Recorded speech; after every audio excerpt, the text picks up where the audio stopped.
ಮನುಷ್ಯ ತನ್ನ ಹೊಟ್ಟೆಪಾಡಿಗಾಗಿ ಊರು ಬಿಟ್ಟು ನಗರಕ್ಕೆ ವಲಸೆ ಹೋಗುವುದನ್ನು ನೋಡಿದ್ದೇವೆ. ಆದರೆ ಇಲ್ಲೊಂದು ಸಮುದಾಯವಿದೆ. ತಮ್ಮ ಬದುಕಿನ ಆಧಾರವಾಗಿರುವ ಮೂಕ ಪ್ರಾಣಿಗಳ ಹೊಟ್ಟೆ ತುಂಬಿಸಲು ಜಿಲ್ಲೆಯಿಂದ ಜಿಲ್ಲೆಗೆ ವಲಸೆ ಹೋಗುತ್ತಾರೆ. ಹೌದು, ಕೋಲಾರ ಜಿಲ್ಲೆಯ ಬಯಲು ಸೀಮೆಯಲ್ಲಿ ಈಗ ಕುರಿಗಾಹಿಗಳ ಸಂಕಷ್ಟದ ಪಯಣ ಆರಂಭವಾಗಿದೆ. ಬಿಸಿಲ ಧಗೆಗೆ ಕೆರೆಗಳು ಬತ್ತಿ ಹಸಿರು ಮಾಯವಾದಾಗ ಈ ಕುರಿಗಾಹಿಗಳು ಕಂಡುಕೊಂಡ ದಾರಿಯ ಕುರಿತು ಒಂದು ವರದಿ.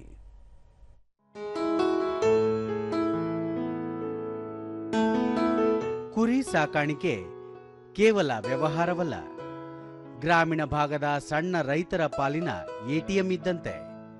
ಆದರೆ ಈ ಎಟಿಎಂ ಸುಭದ್ರವಾಗಿರಬೇಕಾದರೆ ಕುರಿಗಳಿಗೆ ಹೊಟ್ಟೆ ತುಂಬ ಮೇವು ಸಿಗಬೇಕು. ಮಳೆಗಾಲ ಮುಗಿದು ಬಿಸಿಲು ಏರುತ್ತಿದ್ದಂತೆಯೇ ಬಯಲು ಸೀಮೆಯಲ್ಲಿ ಮೇವಿನ ಅಭಾವ ಆರಂಭವಾಗುತ್ತದೆ. ಆಗಲೇ ಈ ಕುರಿಗಾಹಿಗಳ ಋತುಮಾನದ ವಲಸೆ ಆರಂಭವಾಗುವುದು. ಕೆರೆ ಕುಂಟೆಗಳು ಬತ್ತಿದಾಗ ಹಸಿರು ಹುಲ್ಲು ಅರಸಿ ಕುರಿಗಾಹಿಗಳು ತಮ್ಮ ಹಿಂಡಿನೊಂದಿಗೆ ನದಿ ತೀರ ಮತ್ತು ಜಲಾಶಯದ ಅಚ್ಚುಕಟ್ಟು ಪ್ರದೇಶಗಳತ್ತ ಹೆಜ್ಜೆ ಹಾಕುತ್ತಾರೆ. ಈ ವಲಸೆಯ ಹಾದಿಯಲ್ಲಿ ಎಲ್ಲಕ್ಕಿಂತ ದೊಡ್ಡ ಸವಾಲು ಎಂದರೆ ಸಣ್ಣ ಮರಿಗಳನ್ನು ಕಾಪಾಡುವುದು.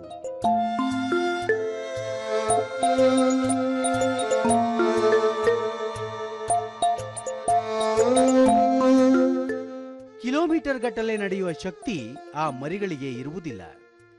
ದಣಿವಿನಿಂದ ಕುಸಿದು ಬೀಳುವ ಮರಿಗಳನ್ನು ರಕ್ಷಿಸಲು ಕುರಿಗಾಹಿಗಳ ಕುಟುಂಬದ ಸದಸ್ಯರು ಹಗಲಿಡೀ ಶ್ರಮಿಸಬೇಕಾಗುತ್ತದೆ. ಗ್ರಾಮಸ್ಥರ ಸಹಕಾರದೊಂದಿಗೆ ಮರಿಗಳ ಆರೈಕೆ ಮಾಡುವುದೇ ಅತಿದೊಡ್ಡ ಜವಾಬ್ದಾರಿ. ಈ ಬಗ್ಗೆ ದೂರದರ್ಶನದೊಂದಿಗೆ ತುಮಕೂರು ಮೂಲದ ಕುರಿಗಾಹಿ ಹನುಮಂತ್ ಕೋಲಾರ ತಾಲೂಕಿನ ಛತ್ರಕೂಡಹಳ್ಳಿ ಬಳಿ 10 ಕುಟುಂಬಗಳು ಬಂದಿದ್ದು ಮಾಲೂರು, ಟೇಕಲ್, ಮುಳಬಾಗಿಲು ಎಂದು 1 ವರ್ಷದಿಂದ ಇಲ್ಲೇ ಅಲೆದಾಡುತ್ತಿದ್ದೇವೆ. ಕುರಿಗಳಿಗೆ ಹಸಿರು ಬೇಕು, ಇಲ್ಲದಿದ್ದರೆ ಅವು ಸಾಯುತ್ತವೆ. ಹಾಗಾಗಿ ನಾವು ಊರು ಬಿಟ್ಟು ಬರಲೇಬೇಕು ಎಂದು ಹೇಳಿದರು. ನಮ್ಗೆ ಮೇವುಗಳು ಸಿಗಲ್ಲ. ಆ ಕಡೆ ಒಂಥರ ಕಾಡು ಪ್ರದೇಶ, ಕೆರೆ ಇಲ್ಲ, ಇನ್ನೊಂದಿಲ್ಲ. ಈ ಕಡೆ ಒಳ್ಳೆ ಮೇವಿದೆ, ಕೆರೆ ನೀರಿದಾವೆ. ಅದರಿಂದ ನಾವು ಈ ಕಡೆನೆ ಬರ್ತಾ ಇದೀವಿ. ಈ ಕಡೆ ಬಂದೆ, ಕೋಲಾರದ ಕಡೆ ಬಂದೆ. ಒಂದು ವರ್ಷದ ಮೇಲೆ 6 ತಿಂಗಳಾಯ್ತು. ಈ ಕಡೆನೇ ಇದ್ಬಿಟ್ಟಿದೀವಿ. ಮಳೆಗಾಲ ಬೇಸಿಗೆ ಈ ಕಡೆನೇ ಇದ್ಬಿಟ್ಟಿದೀವಿ. ರೈತ ಸವೀಂದ್ರ ತಮ್ಮ ತೋಟಕ್ಕೆ ಈ ಕುರಿಗಳು ಬಂದರೆ ಸಾಕು, ಇಡೀ ಜಮೀನಿಗೆ ನೈಸರ್ಗಿಕ ಗೊಬ್ಬರ ಸಿಗುತ್ತದೆ. ಇವರು ಬಂದರೆ ಅವರಿಗೆ ಊಟದ ವ್ಯವಸ್ಥೆ ಮಾಡಿಕೊಟ್ಟು ತಮ್ಮ ತೋಟದಲ್ಲಿ ಕುರಿಗಳನ್ನು ಕೂಡು ಹಾಕುತ್ತೇವೆ ಎಂದರು.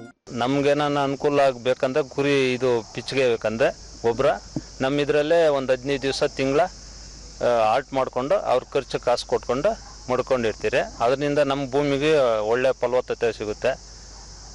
ರಾಸಾಯನಿಕ ಬಳಸೋದು ಕಡಿಮೆ ಆಗುತ್ತೆ. ಬಂದು ಅವರು ಈ ಥರ ಮೇಯಿಸ್ಕೊಂಡು ಹೋಗ್ತಾ ಇರ್ತಾರೆ. ಸ್ಥಳೀಯ ಅನಂತರಾಮ್ ಕುರಿಗಾಹಿಗಳು ಬಹಳ ಕಷ್ಟಜೀವಿಗಳು. ಅವರು ಬಂದಾಗ ಗ್ರಾಮಸ್ಥರು ಕೂಡ ಅವರಿಗೆ ಸಹಕಾರ ನೀಡುತ್ತಾರೆ. ಇದು ಪರಸ್ಪರ ನಂಬಿಕೆಯ ಮೇಲೆ ನಡೆಯುವ ಬದುಕು ಎಂದು ಅಭಿಪ್ರಾಯಪಟ್ಟರು. ಎಲ್ಲಿ ಮಳೆ ಬರ್ತಾ ಇದೆ, ಎಲ್ಲಿ ಭೂಮಿ ಫಲವತ್ತಾಗಿದೆ, ಅಥವಾ ಮೇವು ಎಲ್ಲಿ ಸಿಗುತ್ತೆ, ಆಹಾರ ಎಲ್ಲಿ ಸಿಗುತ್ತೆ, ಮತ್ತು ನಮ್ಮ ಬದುಕಿಗೆ ಎಲ್ಲಿ ಅನುಕೂಲ ಇದೆ ಅನ್ನೋದನ್ನ ಲೆಕ್ಕಾಚಾರ ಹಾಕ್ಕೊಂಡೆ ಅವರು ವಲಸೆ ಬರ್ತಾರೆ. ಇವಾಗ ನಾವು ಉದಾಹರಣೆಗೆ ಹೇಳ್ಬೇಕಂದ್ರೆ ತುಮಕೂರು ಕಡೆ ಈಗ ತುಂಬ ಬರಗಾಲ ಇದೆ, ಮಳೆ ಬರೋದಿಲ್ಲ, ಆಹಾರ ಸಿಗೋದಿಲ್ಲ, ಮೇವು ಸಿಗೋದಿಲ್ಲ. ಈ ಸಂದರ್ಭದಲ್ಲಿ ಅವರು ತಮ್ಮ ಜಾನುವಾರುಗಳನ್ನು ಸಾಕೋದಕ್ಕೆ ಅವರು ಏನಾದರೂ ಒಂದು ಸಾಹಸ ಮಾಡಲೇಬೇಕು. ಒಂದು ಚಾಲೆಂಜಿಂಗ್ ವೃತ್ತಿ ಅಂತ ಹೇಳಿದ್ರೆ ಕೂಡ ತಪ್ಪಾಗೋದಿಲ್ಲ. ಒಟ್ಟಾರೆ ಹಸಿರು ಹುಡುಕುವ ಈ ಹಾದಿಯಲ್ಲಿ ನೂರಾರು ಸಂಕಷ್ಟಗಳಿದ್ದರೂ ಕುರಿಗಾಹಿಗಳು ತಮ್ಮ ಸಂಪ್ರದಾಯವನ್ನು ಉಳಿಸಿಕೊಂಡು ಹೋಗುತ್ತಿದ್ದಾರೆ. ಇವರ ಈ ವಲಸೆ ಬರೀ ಬದುಕಿನ ಪಯಣವಲ್ಲ, ಇದು ಪರಿಸರ ಹಾಗೂ ಮನುಷ್ಯನ ನಡುವಿನ ಅವಿನಾಭಾವ ಸಂಬಂಧದ ಸಂಕೇತವೂ ಆಗಿದೆ.